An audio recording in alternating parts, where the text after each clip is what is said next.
It's time for another Adam Sandler movie from his big Netflix contract. And this one is a full-on Sandler family affair. But here's the real kicker of it all. It's really quite good. Let's talk about You Are So Not Invited to My Bat Mitzvah.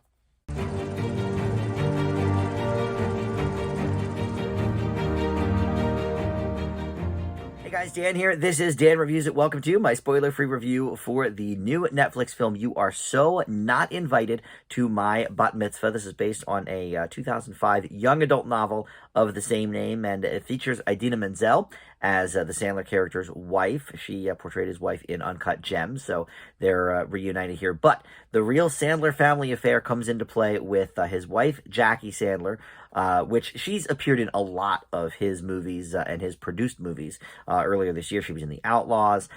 She's been in a lot of his movies, but also like David Spade's The Wrong Missy and the TV show Kevin Can Wait with Sandler's buddy Kevin James. But this movie features, in very prominent roles, the two Sandler girls as well, the children of the family, and that would be Sonny and Sadie Sandler. So we're going to talk about all of this here in just a second. First, let me welcome you in to Dan Reviews It. Thanks for finding this video. We've got a ton of great stuff here on the channel. I try to post something new just about every day, be it a movie or TV review, and I've reviewed a lot of the recent Sandler and Netflix output, most of it pretty unfavorably. Recently, the Sandler produced The Outlaws got, I think, a D from me, very poor, and Murder Mystery 2 with Jennifer Aniston and Adam Sandler a little more recently, and a little higher of a grade too. I think that was maybe a C- or a C or something, but it's rare that we get a positive grade out of one of these movies, and this is one of them. Now, I will admit the movie Hustle that he did last year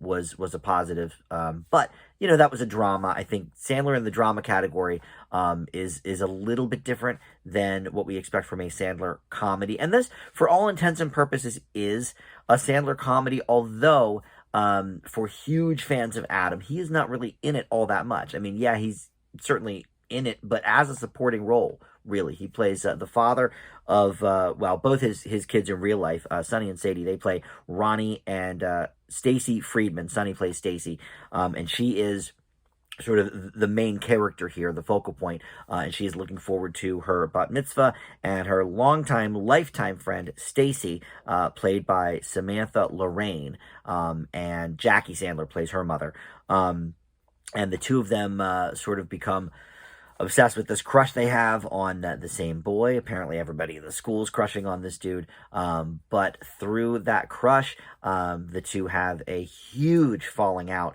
and it goes along the lines of those sort of stories with the teenage girls, boys, what have you, having some kind of a falling out over romance, and it moves on from there.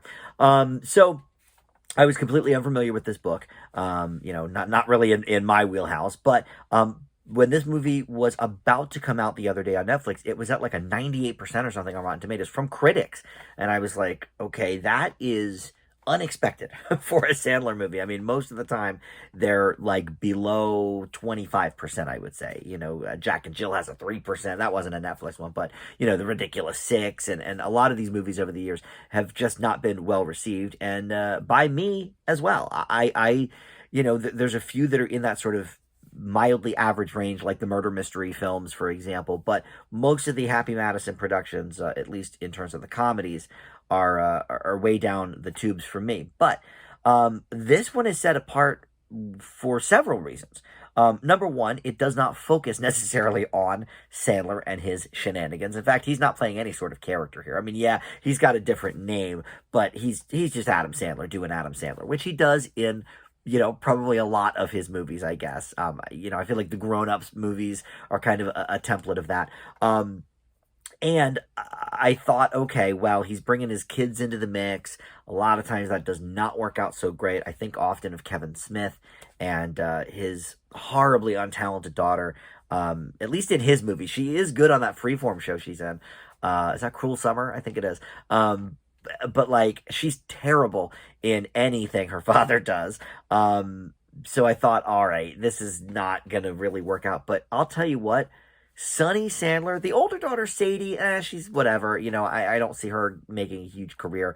And her part is not big in this, but her acting chops are certainly not up to her father's talents or her younger sister's talents. But Sunny Sandler, man, I could see a big career ahead for her. She is so good in this.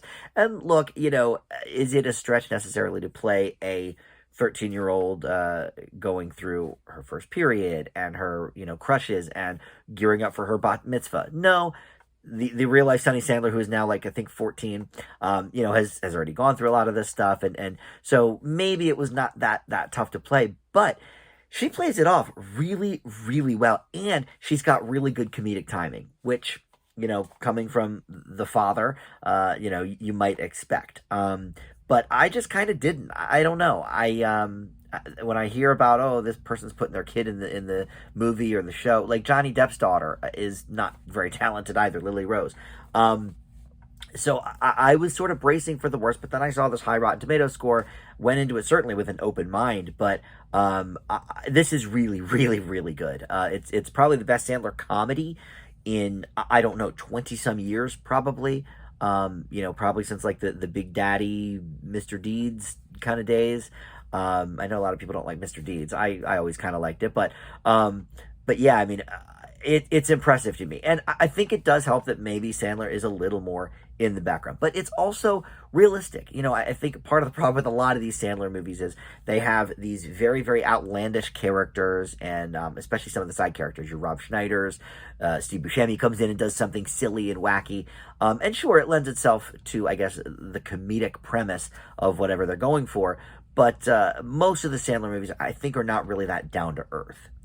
And this one is. It takes, some pretty heavy swings in that regard because it's very realistic. In fact, I think, and this is a better movie this year, but I think this combined with Are You There, God? It's Me, Margaret, which I gave an A+ to, sort of, bookends the year nicely of sort of the Jewish middle school girl experience.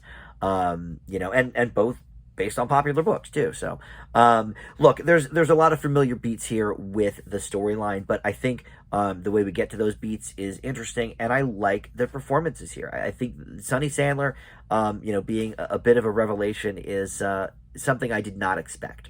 And hopefully her career blossoms from this. Like I said, the older sister, I don't know. It reminded me a little bit of, and Sandler worked with this person on the movie Funny People, but Judd Apatow, put his own daughters in This Is 40.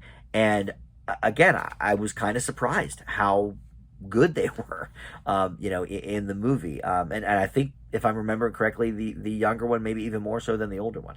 But anyway, this is a very good movie. I think, even including Hustle, I think this is the best movie that we've gotten out of the Adam Sandler and Netflix, many years of working together, that partnership. I think this is the best one we've gotten, whether it stars Adam Sandler or not. Even those side movies with David Spade and whoever else, definitely pale in comparison to something like this. Is it, the best comedy of the year? No, but it is by far and away one of the best Sandler movies we've gotten in a long, long time, and certainly in the comedy genre. So I leave You Are So Not Invited to My Bat Mitzvah with a B+. Definitely worth checking out. And it's a good family movie. It's rated PG-13. Like a lot of the Sandler movies, there's not a lot of language or sex kind of stuff, but it is kind of real talk that these kids are doing, and I appreciate that too. So, all right, thank you so much for watching Dan Reviews It. We'll see you next time. Bye.